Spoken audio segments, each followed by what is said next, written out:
우리 존성 목사님을 인도 인디아나 주 그 목회자 협의회 때 몇 번 만나 뵈었습니다. 너무 이렇게 겸손하시고 이렇게 온유하시고 그래가지고 참 목사님이 섬기시는 교회를 한번 가고 싶다는 그런 마음을 가지고 있었는데 목사님께서 이렇게 주일 강단을 이렇게 기회를 주셔서 이렇게 설 수 있도록 이렇게 해주심을 진실로 감사를 드리고, 또 와서 보니까 목사님과 같이 성도님들이 다 이렇게 온유하시더라고요. 싸나운 분들이 없고 이렇게 밝은 모습으로 저를 섬겨주시고, 또 예배당도 너무너무 아름다운 또 이 채플도 보면 굉장히 이렇게 오픈되어 있고 눈을 어디다가 둬야 될지를 모를 정도로 이렇게 너무 좋습니다. 저는 선교사니까 여러분들이 너무나 잘 아시는 이 주님의 지상 명령, 이 명령들이 어떻게 선교 현장에서 이루어지고 있는지를 사진과 또 비디오를 통해서 그렇게 보도록 하겠습니다.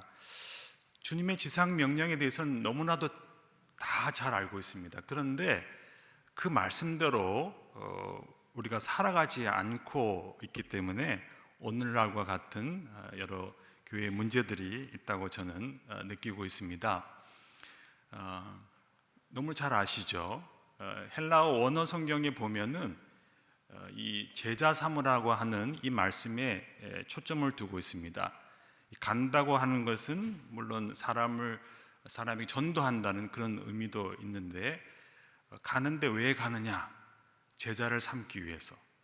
왜 세례를 주느냐? 제자를 삼기 위해서. 왜 가르치느냐? 제자를 삼기 위해서. 이렇게 헬라어 원어에 보면은 다 제자를 삼는데 이렇게 목적이 있습니다. 이 말씀을 예수님께서 승천하시기 전에 11 제자에게 이 말씀을 하셨어요. 주님은 이 땅에서 건축을, 이 건물을 남겨두지 않으시고 사람을, 제자를 남겨두셨는데, 하늘나라에 가시기 전에 정말 중요한 메시지를 이 제자들에게 남기셨습니다. 제자를 삼으라는 것이죠.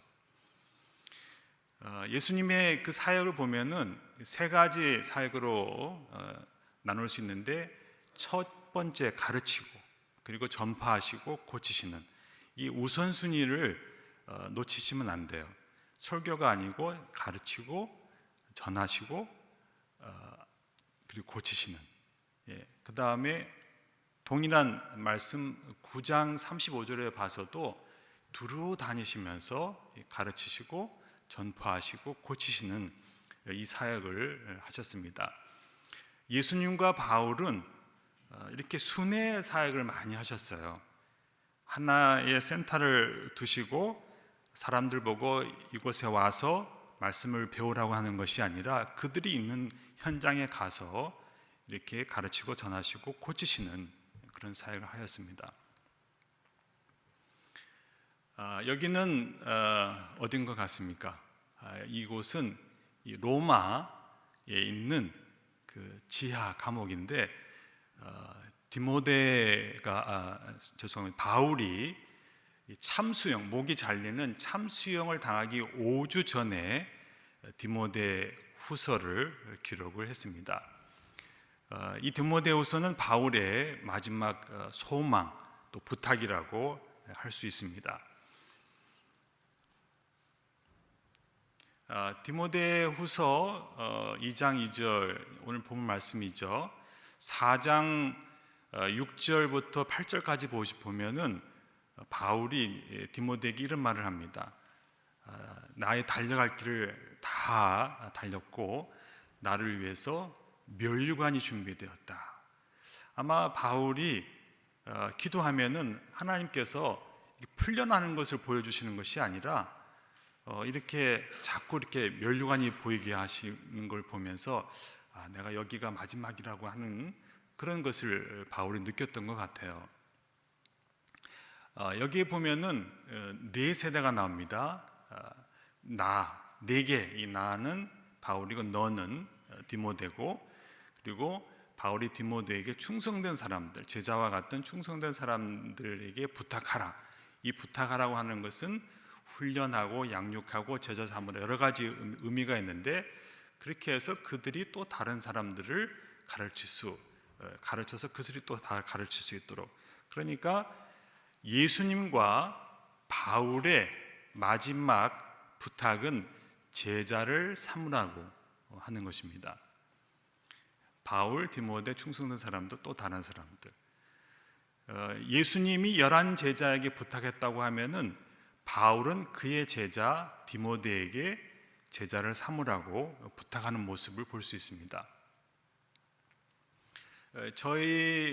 제가 사역하고 있는 B라고 하는 비블릭 에듀케이션 바이 익스텐션이라고 하는 이 사역은 그 핵심 철학이 있어요. 증가 그리고 재생산입니다. 저희는 예수님께서 말씀하시는 그 제자를 삼기 위해서 어떻게 하면 될까를 고민하면서 선교지에서 이렇게 사역을 하고 있는데요. 그래서 이 교육 과정을 저희들이 개발을 해서 이게 3개의 디플로마 과정이 있습니다. 이 현장 학습 교육이라고 하는 것은 뭐냐면은 본인들이 배운 것들을 또 가르치게 하는, 가르치지 않으면 졸업을 할 수 없는, 그래서 1대1을 가르치도록 이렇게 되어 있고요. 두 번째 디플로마에서도 뭐 현장 학습이 있는데 갈라디아서를 가르쳐야지 또 졸업이 되고, 그리고 세 번째에도 현장 학습이 되어 있습니다. 그래서 저희는 그냥 배우는 것을 끝나는 것이 아니라 가르칠 때 졸업을 시키고 있습니다. 저희 사역을 보면은 과테말라, 이런 멕시코,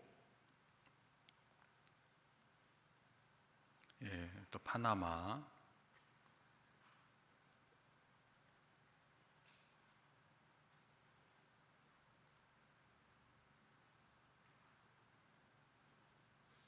브라질, 우리 한인 선교사님들, 상파울로에 계신 선교사님들이에요. 저희 컨퍼런스를 했고요.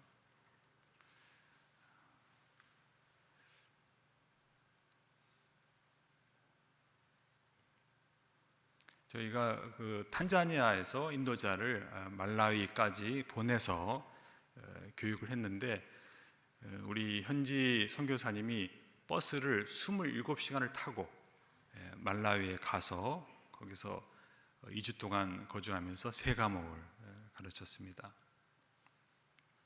이분이 저희 선교사의 바울이라고 하는 분이고요. 네팔도 제가 2004년부터 코디네이터로 사역하고 있는데 80%가 산이고 위험한 곳이 많습니다.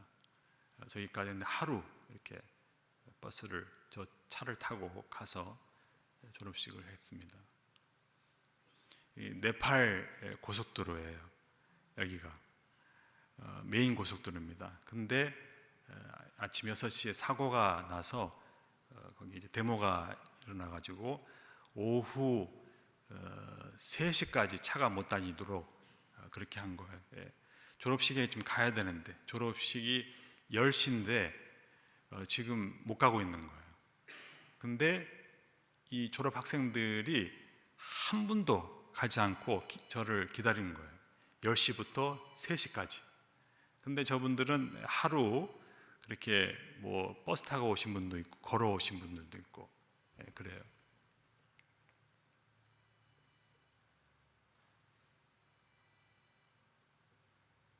대부분의 사진들이 올해 사진입니다. 저희는 이렇게 교육할 때에 공짜로 이렇게 책을 주지 않아요. 대부분의 이제 아프리카에 사역하신 선교사님들이 다 공짜로 주거든요. 그래서 제가 이렇게 얼굴이 좀 시큼해도 제가 아프리카 가면 백인이에요. 무승구라고 불러요. 무승구. 그 무승구라고 하는 뜻은 이제 백인인데 얼굴이 하얗면 하얄수록 돈이 많은 거예요. 예, 그분들이 느끼기에는. 왜냐하면 이렇게 밖에 나서 일을 안 하니까. 그러니까 여러분들이 가시면 너무 얼굴이 하얘가지고 아마 기절할 것 같아요. 돈이 어마어마한 돈이었구나. 예, 그래서 많은 그런 유럽의 또 서구에 있는 선교사님들이 이렇게 공짜로 다 줬기 때문에, 공짜로 줄 때는 사역이 막 왕성하게 일어나지만은 이게 안 주면은 그냥 사역이 없어지는 거예요. 그래서 저희들은 이 책값 5불씩 받아서 이것을 저희들이 갖는 것이 아니라 그분들이 사역할 수 있도록 또 돕고 책을 출판하게 하고 그 재정 독립을 할 수 있도록 그렇게 돕고 있습니다. 저희는 건물이 없어요. 건물을 자랑하지 않고 이렇게 막 순회하면서 이렇게 예수님과 바울이 막 전 세계를 이렇게 순회하면서 가르치시고 전하시고 고치시는 것처럼 저희도 그런 방법을 하고 있습니다. 학생들이 있는 곳에 가는 거죠. 어느 나라마다 다른데 목사님들이 제대로 된 신학 교육을 받지 않고 목회하는 분들이 많아요. 어떤 경우에는 이웃에 있는 친한 목사님들을 초대해서 주일날 성도들이 보는 앞에서 안수를 받고 목사님이 되는 분들도 계시고, 또 3개월, 6개월, 1년 공부해가지고 목사님이 되는 경우도 있고, 그리고 3년 신학교를 나왔지만은 저희 과목들이 굉장히 실제적인 프랙티컬한 그런 과정이 되어 있기 때문에 많은 분들이 또 공부를 그렇게 하고 있습니다. 저기는 그 잠비아하고 가까운 그 국경 지역의 탄자니아인데 다 목사님들이에요. 다 목사님들인데 한 번도 이 졸업 가운을 입어보지 못한 거예요. 그래서 이 마을 잔치가 돼서 성도님들을 다 부르고 그렇게 잔치를 했습니다. 나라마다 다르지만 대략 한 60%에서 90% 이상의 현지 목사님들이 제대로 된 신학 교육을 받지 못한 분들이 대부분이에요. 그래서 이분들이 저희 이 공부를 하니까 얼마나 기쁜지. 현지에 있는 신학교에 가려면 굉장히 비싸거든요. 이분들의 그 생활 수준에 비하면. 근데 저희들은 5불이니까, 한 과목당 5불이니까 굉장히 싸잖아요. 그래서 많은 학생들이 있고, 특별히 탄자니아에는 목사님들이 줄을 섰어요. 반사회주의 국가다 보니까 또 이 선교사님들을 많이 쫓아내고 해서 선교사님들이 거의 없어요. 어느 지역에는 저희 외에는 없는 거예요. 그래서 많은 목사님들이 저희 이 과정을 공부하기 위해서 기다리고 있습니다. 이렇게 잔치를 또 하는 모습들이고, 그리고 첫 번째 디플로마를 마친 분들은 이 노란 색깔이고요. 그 다음에 후드가 초록색은 두 번째 디플로마, 그다음에 빨간색은 새 디플로마를 마친 분들이에요. 이제 선물인데 마사이 그 가운 졸업 학생분들이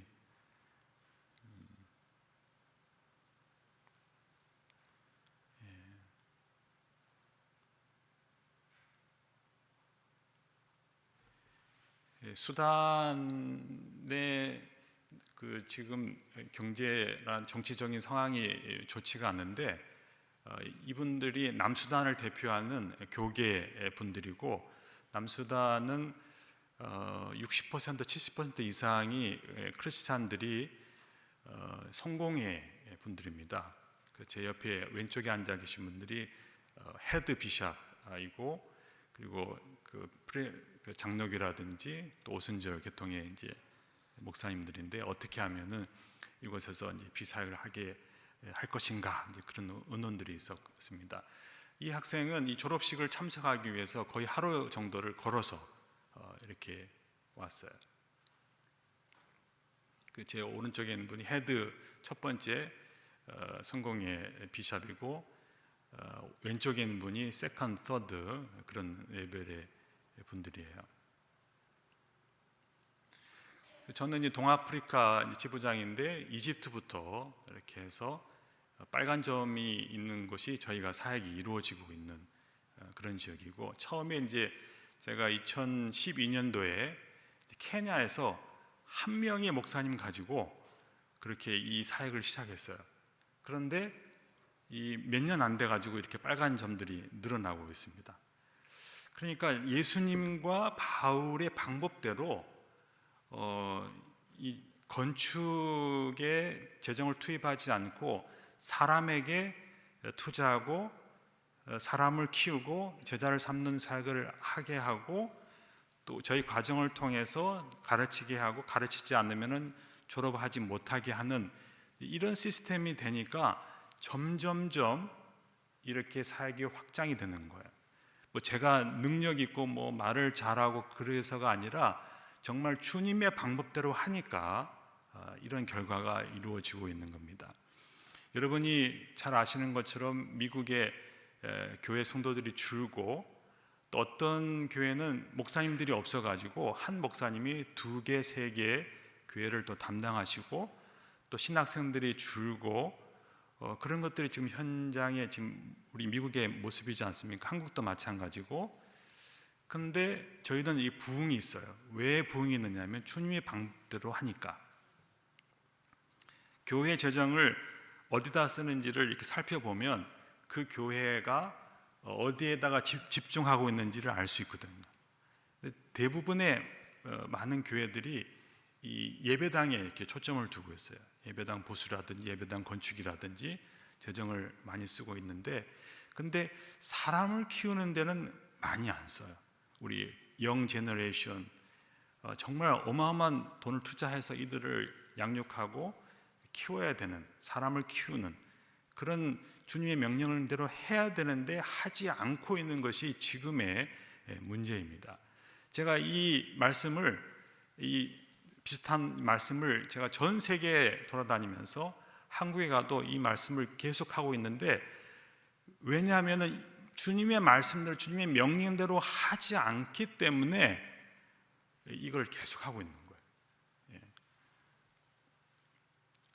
그 다음에 또 이제 제가 사역이 이제 점점 왕성하게 되니까 2016년도에는 저희 선교 단체에서 이 미주까지 좀 맡아달라고 그렇게 하더라고요. 그래가지고 과테말라에서 시작을 했는데 이렇게 사역이 늘어나는 거예요. 빨간 점들, 분홍 색깔은 좀 약간의 그 문제가 있어서 중단되어 있는 곳인데, 제가 또 가서 다시 일으켜야 되는 이제 그런 상황에 있습니다. 이 전 세계 많은 사역을 감당하다 보면 저 혼자 할 수가 없거든요. 그래서 31명의 선교사님, 현지 선교사님들이 있어요. 선교사님들 둔다는 것은 제가 펀드레이징을 해가지고 이분들에게 생활비를 줘야 되는. 그런데 하나님께서 저에게 그런 마음을 주셨어요. 재정 걱정하지 말고 네 마음껏 하라, 그런 마음을 주셨거든요. 그래서 열심히 하니까 그냥 재정이 따라오는 거예요. 주님이 기뻐하시는 이 사역을 하니까 하나님께서 다 채워주시더라니까요. 저의 목표는 100가정이에요. 100가정. 재정 걱정하지 않습니다. 더 많은 현지 선교사를 지금 찾고 있고, 2번째, 3번째 지금 대기하고 있습니다. 그래서 이제 저를 돕고 있는 우리 풀타임 선교사분들이고요. 또 우간다에도 이렇게 있고, 탄자니아에도, 네팔에도 이렇게 있습니다. 그리고 과테말라에도 이렇게 있고요. 저는 자랑할 것이 제자, 사람밖에 없어요.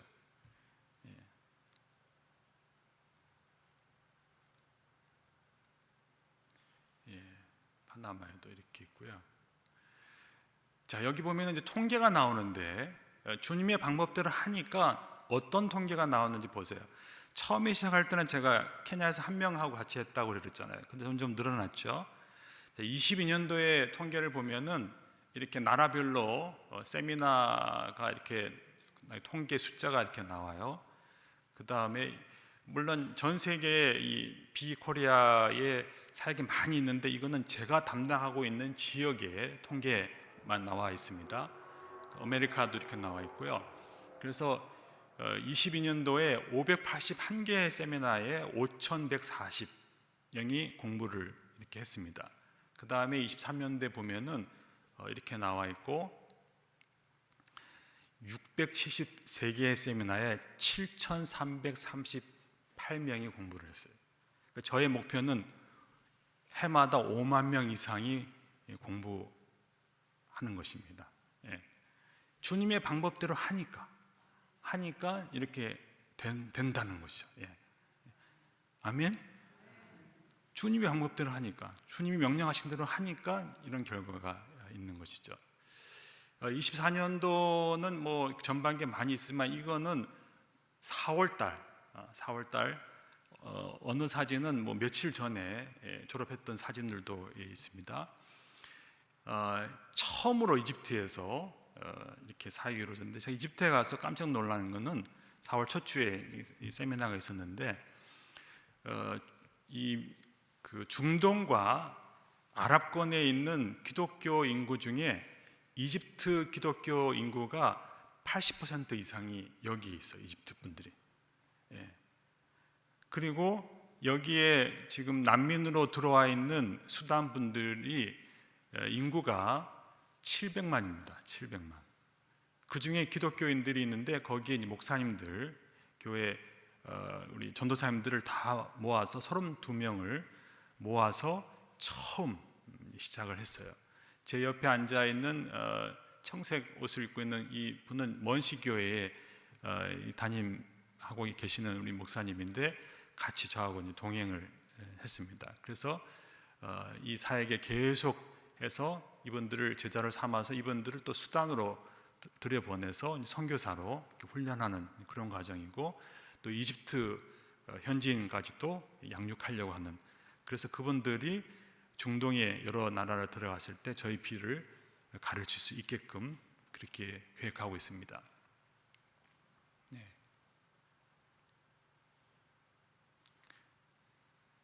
이거는 지난주에 지난주. 네. 자, 그러면은 비디오 좀 보시고 제가 결론을 맺도록 하겠습니다. 한 8분 정도 될 것 같은데요. 전 세계에서 이루어지고 있는 그런 사역들 비디오입니다. 네.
제가 사역을 뭐 잘해서 이런 결과가 있는 게 아니고 정말 순수하게 주님과 바울이 명령한 제자 삼으라고 하는 이 사역을 정말 순종했을 때 이런 열매가 있다는 것을 말씀을 드렸고요. 우리 은혜 한인 장로교회도 정말 사람을 키우는데 제자를 삼는데 목숨을 걸었으면 좋겠다는 것이 제 마음이고요.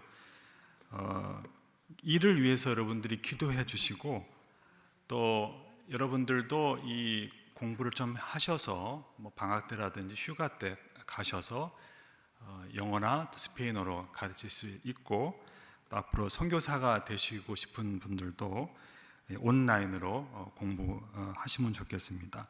여러분들도 또 이렇게 선교지에 오시면 참 좋겠고, 여러분이 너무 바쁘면은 우리 담임 목사님이라도 대신 좀 보내가지고 뭐 2박 3일이라든지 1박 2일 우리 현지 목사님들이 굉장히 많이 계시거든요. 이분들에게 또 저희가 이렇게 보급할 수 없는 또 귀한 말씀들을 또 증거를 해줄 수 있는 분들이 필요하니까 여러분들이 이렇게 도와주시면 감사하겠습니다. 기도드리겠습니다.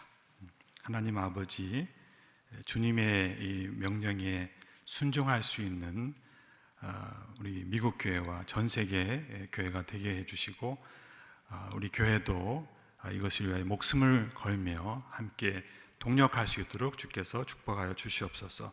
믿사옵고 주 예수님 이름으로 기도드렸습니다. 아멘.